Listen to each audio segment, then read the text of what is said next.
There is only one job requirement for being a chameleon. Don't be seen. It sounds easy, doesn't it? You sit on a green leaf, you turn green. You sit on brown bark, you turn brown. In the Emerald Clan, being boring isn't just a hobby, it is a superpower. If you are boring, you are safe. If you are invisible, you survive. But Barnaby had a glitch. Barnaby was small, with eyes that swiveled like marbles and a tail curled into a perfect cinnamon roll. He wanted desperately to be a ghost with a tail, just like everyone else. But while the other chameleons changed colors to match the world outside, Barnaby changed colors to match the world inside. And Barnaby had a lot of feelings. When the morning sun warmed his back, he didn't turn leaf green. He turned a joyful, sizzling yellow with bright orange sunbursts. When he was confused by a buzzing fly, he didn't turn bark brown. He turned a checkerboard of purple and white plaid. And when he was embarrassed, which was often, he turned a neon glowing pink with lime green polka dots. "Oh, Barnaby," the elder chameleon would sigh, fading into a tree trunk until only his disapproving eyes were visible. "To stand out is to be a snack. Be the leaf, Barnaby, just be the leaf." Barnaby tried. He really, truly tried. He would close his eyes tight and think of green things, spinach, emeralds, old pond water. He would hold his breath until his chest hurt, willing his scales to dull down. But then a hummingbird would zip by, and Barnaby would feel a burst of delight. Pop! His skin would flash into zigzagging lightning bolts of electric blue. The other young chameleons would giggle, rippling into the ferns to hide their laughter, leaving Barnaby sitting alone on a branch, glowing like a lantern in a library. One afternoon, the jungle grew quiet. The air turned heavy and gray. The wind stopped whispering and started holding its breath. It was the season of the Great Gray Mist. Every year, a thick fog rolled down from the mountains, covering the jungle in a blanket so dense you couldn't see your own claws in front of your face. For the chameleons, this was the ultimate test. They huddled together in the hollow of the great oak, turning a dull, misty gray to match the fog. They became invisible. They became safe. But Barnaby sat at the back of the hollow. He felt lonely. He felt sad. And because he felt sad, he began to turn a deep, weeping blue, covered in soft, silver teardrop shapes. "Hush, Barnaby," hissed a chameleon nearby. "Dim your light. The mist eagle is hunting." Barnaby gasped. He was endangering the whole clan. His heart hammered against his ribs. He looked at his bright blue skin and despised it. He scrambled out of the hollow, ignoring the whispers of the others. He crawled down the trunk of the great oak and buried himself deep in a pile of wet, brown mud. He covered his tail. He covered his eyes. He covered his beautiful, treacherous colors. "If I cannot be green," Barnaby thought, tears mixing with the mud, "I will be nothing. I will be dirt. No one will see me. No one will ever see me again." He lay there for hours, cold and shivering, determined to be just a lump of earth. But then, above the whistling wind, he heard a sound. It was faint at first, a fluttering, frantic sound, like pages of a book flipping in a storm. Barnaby peeked one muddy eye open.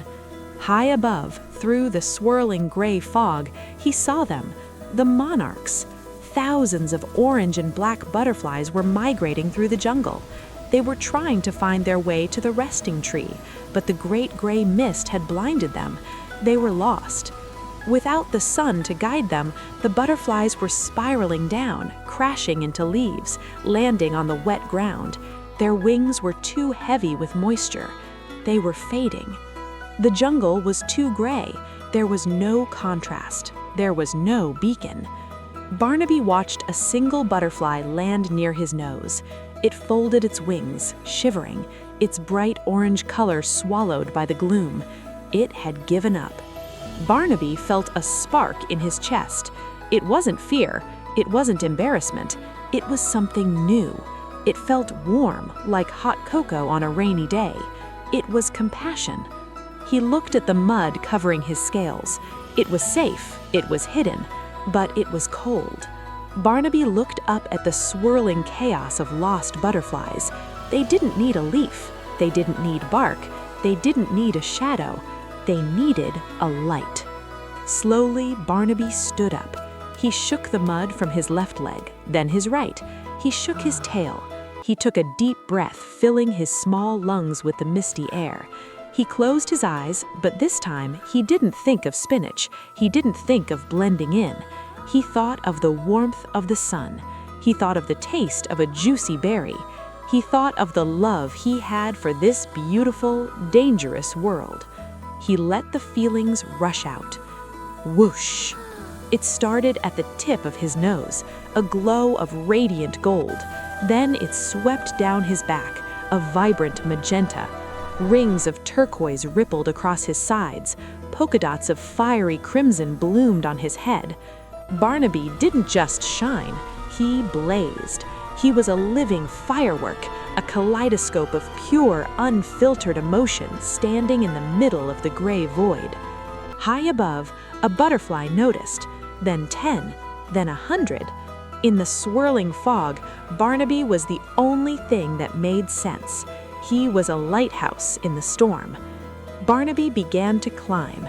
He scrambled up the vines, moving higher and higher, his colors shifting and dancing with his effort. He reached the very top of the canopy, where the mist was thickest. He anchored his tail to the highest leaf and turned his face to the sky. He felt brave, and because he felt brave, he turned a brilliant, heroic white, shining like a star that had fallen to earth. The cloud of butterflies descended. They didn't attack him, they didn't eat him, they danced around him. They used his light to find the edges of the leaves, to find the flowers, to find each other. The other chameleons peeked out from the hollow of the great oak. They gasped. They saw Barnaby not as a mistake and not as a snack. They saw him holding back the darkness.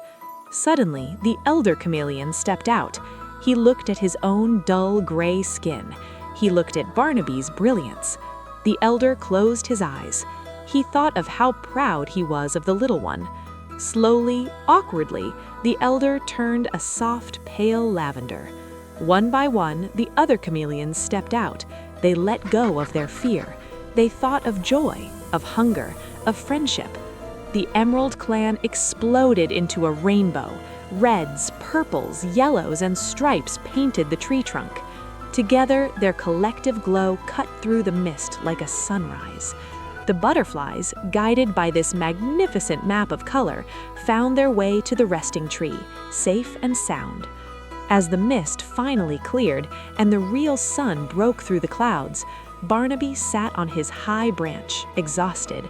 His colors faded into a soft, contented peach color, the color of a warm hug. The elder climbed beside him. He didn't say a word about blending in. He didn't say a word about being a leaf. He simply wrapped his tail around Barnaby's, and for the first time in the history of the whispering jungle, they sat there, bright and bold, and watched the world go by. Barnaby realized then that the jungle was beautiful because of the green leaves, yes, but it was perfect because of the polka dots. Thank you for spending this moment with us. Subscribe to Nightwind Tales for more stories filled with wisdom, wonder, and heart. Another tale is waiting just beyond the wind.